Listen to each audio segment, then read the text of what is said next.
मेरी बच्ची को इतना मजबूत बना के भेजना, उसको बस ऐसा कुछ मत करना जो मुझे आके क्वेश्चन कर पाए कि माँ आपने हमेशा हर चीज़ अच्छी देखी, यहाँ क्यों भेजा। क्योंकि मैं खुद वो हूँ जो अपनी लड़की पे उंगली उठाती हूँ हर चीज़ के लिए।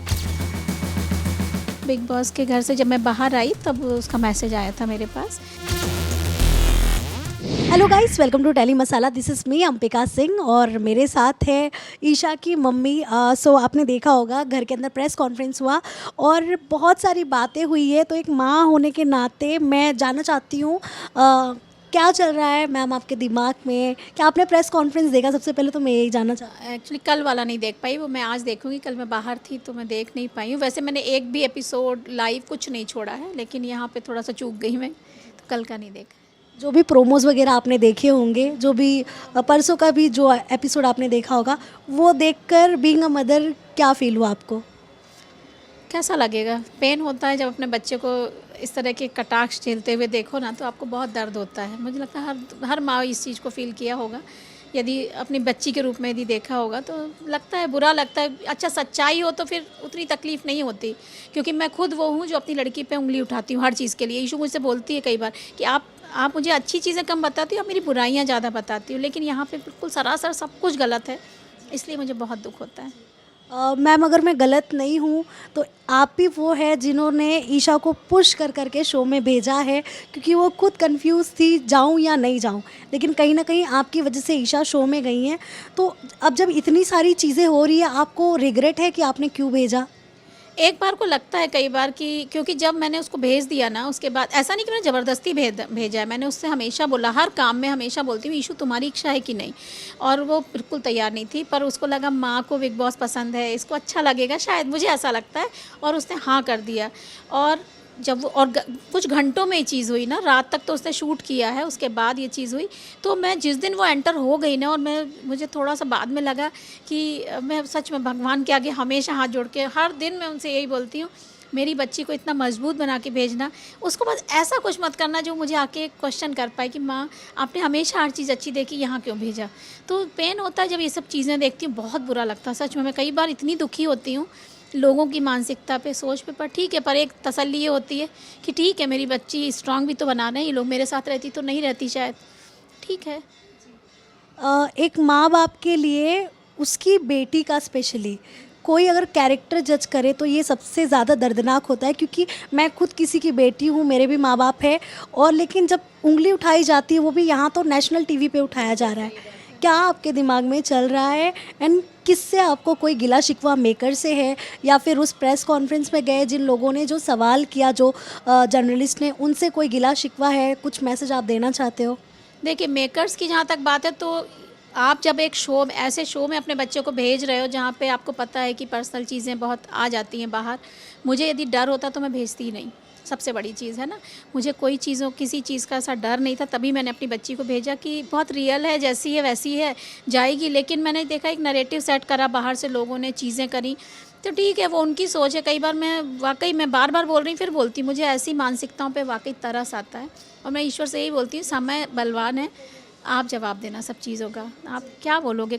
कोई मतलब नहीं इन चीज़ों का बोल के।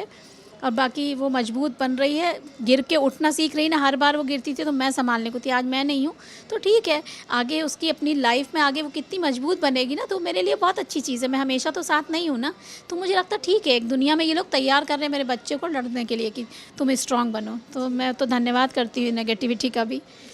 प्रेस कॉन्फ्रेंस में एक और मुद्दा काफ़ी उठाया गया है, पीरियड्स को लेकर, चुमके पीरियड्स को लेकर जो भी सवाल उठाए गए। ईशा ने मतलब जो भी कह दिया था कि जो भी पेन वगैरह जो भी लेकर, जब आपने वो सारी चीज़ें सुनी समझी, आपके दिमाग में क्या है? क्या वो ईशा ने जो कहा था वो सही था? बिल्कुल सही था, क्या गलत था? ईशू भी एक लड़की है, मैं फिर से बोल रही हूँ। यदि एक लड़का ये चीज़ बोले ना, तो हम उस पर क्वेश्चन उठाएंगे कि वो इन चीज़ों को नहीं जानता। पर जो लड़की हर महीने खुद उस दौर से गुजर रही है, तो वो चीज़ें समझेगी।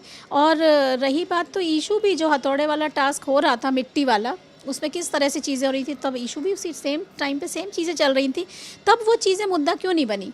तो वो जानती है ना कि यदि हम टास्क कर रहे हैं और हम इस कंडीशन में हैं, तो कहाँ तक क्या चीज़ हमें तकलीफ़ दे सकती है या गलत दिख सकती है। तो ईशू वो लड़की है, वो इस चीज़ का बहुत ध्यान रखती। यदि ऐसा कुछ होता चुम के लिए कि इस टाइम पे यदि कुछ ऐसा हो रहा तो वो खड़ी होती। लेकिन मुझे एक चीज़ अच्छी लगी कि उसने अपने दोस्त, क्योंकि वो लड़का है और वो गिल्ट में जा रहा था, तो उसने अपने दोस्त को मजबूती दी कि मैं भी एक लड़की हूँ, तुम गिल्ट मत जाओ, तुम अपना टास्क करो। क्योंकि वो समझ रही थी चीज़ें और हमें भी, ऑडियंस को भी समझ में आ रहा है। इतने तो जितनी औरतें हैं जो जो इन सब चीज़ों को जानते हैं हम, तो मुझे नहीं लगा कुछ गलत है। उसको गलत तरीके से देखो और अभी मैं कमेंट्स करूँ इसके बाद भी लोग बोलने लगेंगे कि जैसी माँ वैसी बेटी, देखो ऐसा सिखा रही। नहीं, एक हर औरत समझेगी इस चीज़ को। तो मुझे नहीं लगता कोई गलत थी। जब हम ये दावा करते हैं कि लड़के लड़कियां बराबर हैं, सेम कंधे से कंधा मिला के चलना, तो फिर हम यहाँ इस चीज़ की एक आपसे अलग से एक एक्स्ट्रा चीज़ें क्यों लेना चाहते हैं, है ना। और मुझे ऐसा लगता लड़के भी बहुत, देखो विवियन को कितना गिल्ट में चला गया वो लड़का, तो उसने सिर्फ उसको उठाने के लिए कि मत गिल्ट में जाओ आप, मैं भी एक लड़की हूँ, मैं इतनी इनसेंसिटिव नहीं हूँ, मैं समझ रही हूँ चीज़ें, तो वो ठीक करा। मुझे नहीं लग रहा कहीं से भी गलत था। हमेशा से ऐसा कहा गया है कि जो भी घर के अंदर जाता है उसको मेंटली बहुत स्ट्रांग रहना पड़ता है। वो कहीं ना कहीं अपने जज्बातों से हिल जाता है, मतलब अंदर ऐसी सिचुएशन हो जाती है समझ में नहीं आता। बट बीइंग अ पेरेंट्स, आपने खुद अपनी बेटी भेजा है, बाहर रहकर उन चीज़ों को देखना और उन चीज़ों को बैलेंस करना, ये कितना डिफ़िकल्ट होता है, या आप ही अच्छे से बता सकती हैं। मुझे लगता है लोग बोलते हैं ना कि अंदर जो है वो बहुत कठिन दौर से गुजरते हैं और ऐसा होता है। मुझे लगता है जो उनके घर के लोग बाहर बैठे होते हैं ना, उससे ज़्यादा डबल प्रेशर उन पे आता है। अंदर वाले बिग बॉस से ज़्यादा खतरनाक बाहर वाला बिग बॉस है जो हम रोज़ झेलते हैं। तो ठीक है, मुझे लगता है वो मजबूत हो रही है, इधर मैं भी हो रही हूँ।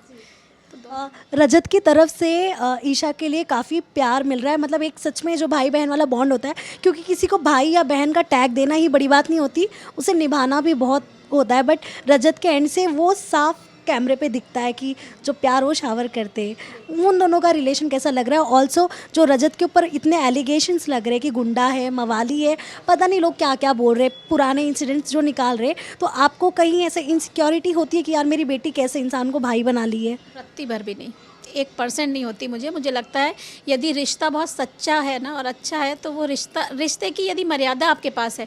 आप बताइए, इशू के हर रिश्ते पर लोग उंगली उठा देते हैं, लेकिन किसी की हिम्मत नहीं हुई इस पे उठाने की, क्योंकि वो बहुत क्लियर दिखता है। भाई बहन का रिश्ता ऐसा ना, हर कोई उसकी इज्जत करता है और वो दोनों की तरफ से दिखता है।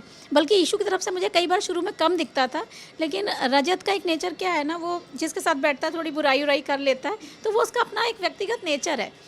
बट फील उसके लिए अच्छा है, इशू के लिए उसके मन में, उसमें कोई, मुझे नहीं लगता कभी भी कोई इतनी सी भी चीज़ें गलत हो, क्योंकि पीठ के पीछे भी वो हमेशा इशू की तारीफ़ करता है कि इशू उस ईशा के लिए कुछ मत बोलो। मुझे लगता है, तो मुझे लगता है कि ये कम से कम एक रिश्ता कमाया उसने एक अच्छा ना।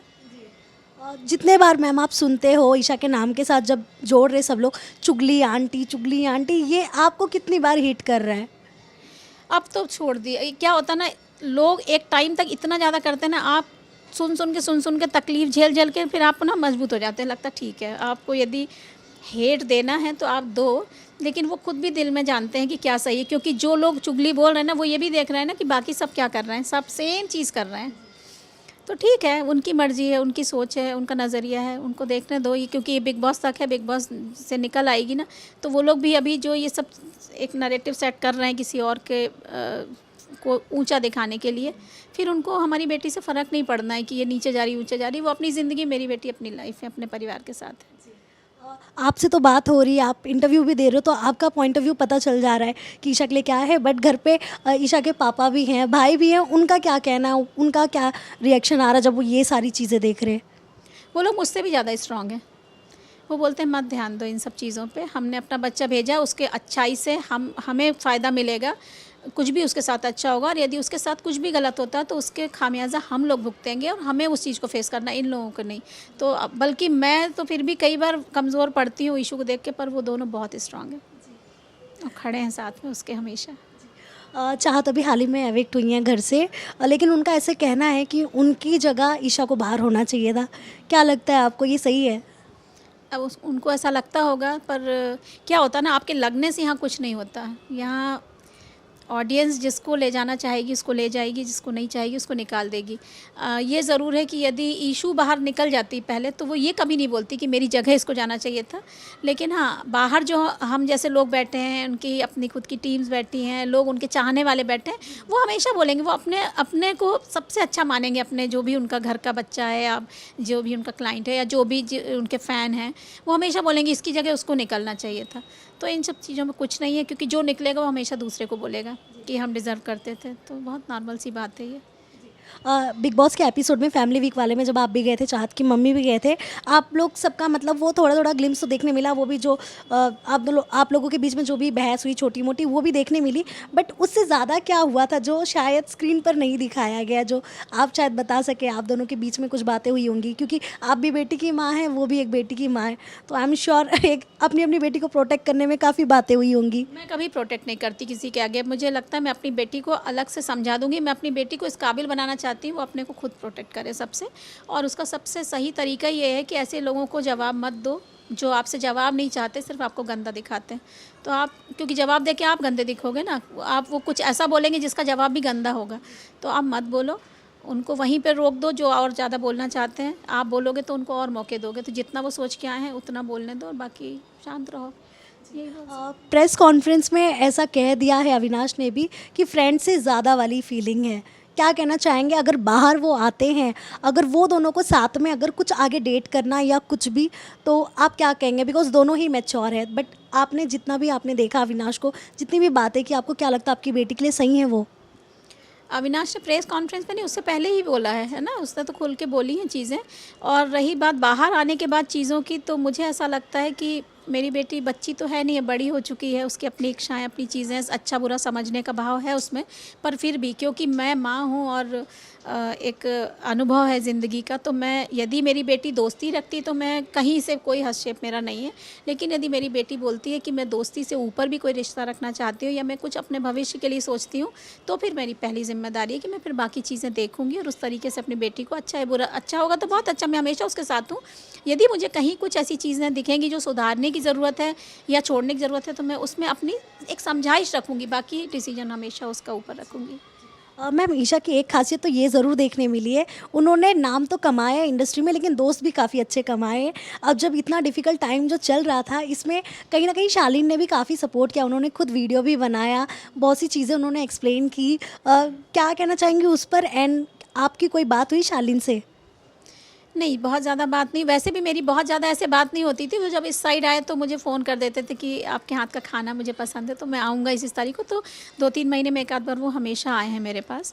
और बाकी फ़ोन पे मैं किसी से भी बहुत ज़्यादा कनेक्ट नहीं रहती हूँ, तो ऐसे इस तरह से बात नहीं हुई मेरी। बट ये प्रेस कॉन्फ्रेंस के बाद भी कुछ ऐसा हुआ कि मतलब एक होता है ना, हौसला देने के लिए कोई फ़ोन करके, मतलब आप टूटना मत, ये सब तो होते रहता है, ऐसा कुछ?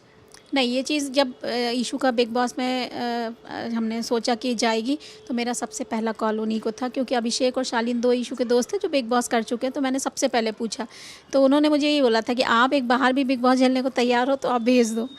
तो फिर मैंने कहा चलो ठीक है, मैं भेजती हूँ। तो जहाँ जहाँ सपोर्ट जब भी मुझे लगा, मैंने उनको बोला है उस टाइम पे, और मुझे मिला है। जैसे मुझे ना कोई, मेरे पास कोई टीम नहीं थी, मेरे पास कोई उसकी डिज़ाइनर नहीं थी, तो इन सब चीज़ों में मैंने पूछ के शुरू में किया है। अब तो मैं खुद समझ गई, तो चीज़ें मैनेज कर ले रही हूँ, पर स्टार्टिंग मुझे ज़रूरत पड़ी थी तो शालीन ने हेल्प की। एलिस से कोई बात हुई आपकी? एलिस से मैसेज पे बात हुई मेरी। बिग बॉस के घर से जब मैं बाहर आई तब उसका मैसेज आया था मेरे पास कि आप इतने सारे मैसेजेस में आपका मैसेज में देख नहीं पाई, तो हम जल्दी मिलेंगे। ये मेरे बात हुई उससे। प्रेस कॉन्फ्रेंस के बाद कोई कॉल आया उनका आपको? नहीं, मैसेज? नहीं, कोई मैसेज नहीं आया। सो अभी मुझे तो लगता है इशू बाहर आएगी तब शायद दोनों दोस्त मिलें और बातें हो, क्योंकि मुझसे भी वो लोग कभी, आप सोचिए ना, विवियन के अलावा मैं किसी को नहीं जानती थी, इशू भी किसी को नहीं जानती थी अंदर। लेकिन अभी इशू ने मुझे, अभी मैं गई थी तो बताया कि सिर्फ तुमका एक मॉक शूट उसने अविनाश के साथ किया था, पर उसको नाम वगैरह नहीं पता था, इतना बस करा हुआ था उसके साथ। तो क्या बोलूँ, तो ये लोग बाहर देखेंगे आके अपनी दोस्ती कैसी क्या है। फिनाले नज़दीक आ रहा है, दिल कितना धक धक कर रहा है आपका? एंड टॉप 5 में किसे देख रही हैं, एंड टॉप 3 में किसे देख रही हैं आप? अभी तो मैं टॉप 5 बोल के, टॉप 3 बोल के ना, बाकियों का एक, किसी कोई भी देखे तो उसको लगेगा ये क्या कर रहे हैं, क्योंकि सब अपने अपने हिसाब से अपने बच्चे को सबसे ऊपर देखेंगे। और बस मेरे लिए तो यही काफ़ी है कि इशू इस यहाँ तक आ गई। जितने आगे और उसको लोग ले जाते हैं, प्यार देते हैं, वो मेरे लिए एक अलग सी उपलब्धि होगी सच में। अच्छा ये समझिए आज फिनाले है, वहाँ स्टेज है सामने, ईशू के साथ वो दूसरा इंसान कौन देख रही हैं आप? तीनों में से कोई भी खड़ा होगा मुझे खुशी होगी, या तो विवियन खड़े हो, रजत खड़े हो, अविनाश खड़े हो, तीनों में से जो खड़ा होगा मेरे लिए बराबर एक सी फीलिंग। सच में कोई ऐसा मत सोचना सीख के आई है ऐसा बोल रही है, नहीं, मेरे मुझे सच में खुशी होगी इनमें से तीनों में से देख के किसी को भी। क्योंकि क्या हो रहा है ना, ईशू को इतना सपोर्ट इतना प्यार ये लोग करते हैं ना, लेके भी चलते हैं, ध्यान देते हैं, तो मुझे अपने आप ही आपका जुड़ाव हो जाता है ना, तो वो एक वजह है। लास्टली बीइंग अ मदर क्या मैसेज देना चाहेंगी? जो भी हुआ ईशा के साथ, मतलब इतना लोग सुना रहे जो भी, वो तो खैर बाहर आने के बाद पता नहीं वो क्या ही, मतलब किसी को क्या याद रहता है। बाहर आने के बाद ईशू खुद हैंडल करना जानती है चीज़ों को, और अपने को मुझे ऐसा लगता है कि आप यदि स्ट्रांग बन रहे हो उस नेगेटिविटी से भी, तो वो आपके लिए पॉजिटिव है ना। तो यदि ये इतना नेगेटिव बोल बोल के चीज़ें करके यदि आप किसी को इतना मजबूत, क्योंकि आप, मुझे एक खुशी है कि बाहर आके वो अचानक चीज़ें देखती, उससे पहले उसके पास अंदर चली गई चीज़ें, तो मुझे लगता है वो माइंड मेकअप करके आएगी, चीज़ें ठीक है, वो इस चीज़ को एक्सेप्ट भी करती है कि मैं लोगों का प्यार एक्सेप्ट करती हूँ, तो मैं लोगों की नफरत भी लूँगी उसी प्यार से, ठीक है।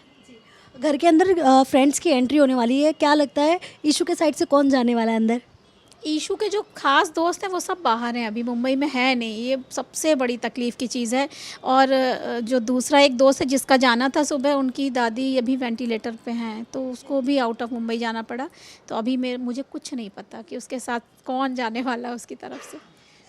Thank you so much ma'am, and आप भी हौसला बनाए रखिए, बस 19 तारीख का इंतज़ार है। दे दिया है हौसला, पता है अब तो बहुत मजबूत हूँ, तो इतना नहीं है, बस 19 तारीख को इंतजार है कि मुझे ईशू स्टेज पे दिख जाए बस। ये इन 3 महीनों में दुनियादारी की क्या समझ आई आपको जब से ईशू गई हैं बिग बॉस के घर में? मुझे तो खैर, क्योंकि अब इतना एज, इतनी लंबी एज निकाल दी है लोगों के बीच में रह के, लोगों को समझ के, तो लोगों ने सिखा दिया है ना। लेकिन मुझे ये खुशी हो रही कि ईशू को अब चीज़ें समझ में आएंगी कि सच में कौन आपके साथ होता है और कौन नहीं होता, ये इसको ये टाइम दिखाएगा बाहर आके कि कौन खड़ा था और कौन नहीं खड़ा था आपके साथ, है ना। तो क्योंकि ईशू दोस्ती में बह जाती है, ईशू दोस्ती में कुछ नहीं देखती, उसको लगता है दोस्त है मतलब कुछ भी कर देना है। लेकिन दोस्त जो बाकी होते हैं ना, कई दोस्त ऐसे होते हैं बहुत नाप तोल के चीज़ें रखते हैं, तो वो एक क्लैरिटी ईशू के दिमाग में जाए, ये मैं चाहती हूँ, सीखे इन सब चीज़ों से, अपने एक्सपीरियंस से चीज़ें सीखे तो अच्छा है। एक आखिरी सवाल है, शिल्पा जी भी घर से निकल गई हैं, उनका भी ऐसा कहना है उनको नहीं निकलना चाहिए था, किसी और को निकलना चाहिए था। जो निकलेगा उसको लगेगा, क्योंकि इस जगह पे आके निकलना बहुत दुखदाई है सच में। आप सोचो ना, चाहत भी गई कि मतलब 15 हफ्ते के शो में आप 14वें हफ्ते में जा रहे हो, किसी को भी पेन होगा, तो वो नॉर्मल सी चीज़ है। उनको लगेगा अभी हम तो डिज़र्व कर रहे थे, आखिरी दिन इवन ट्रॉफी तक सबको लगेगा हमें यहाँ होना था, तो क्योंकि यहाँ तक आ गए हो मेहनत करके ना। Thank you so much ma'am.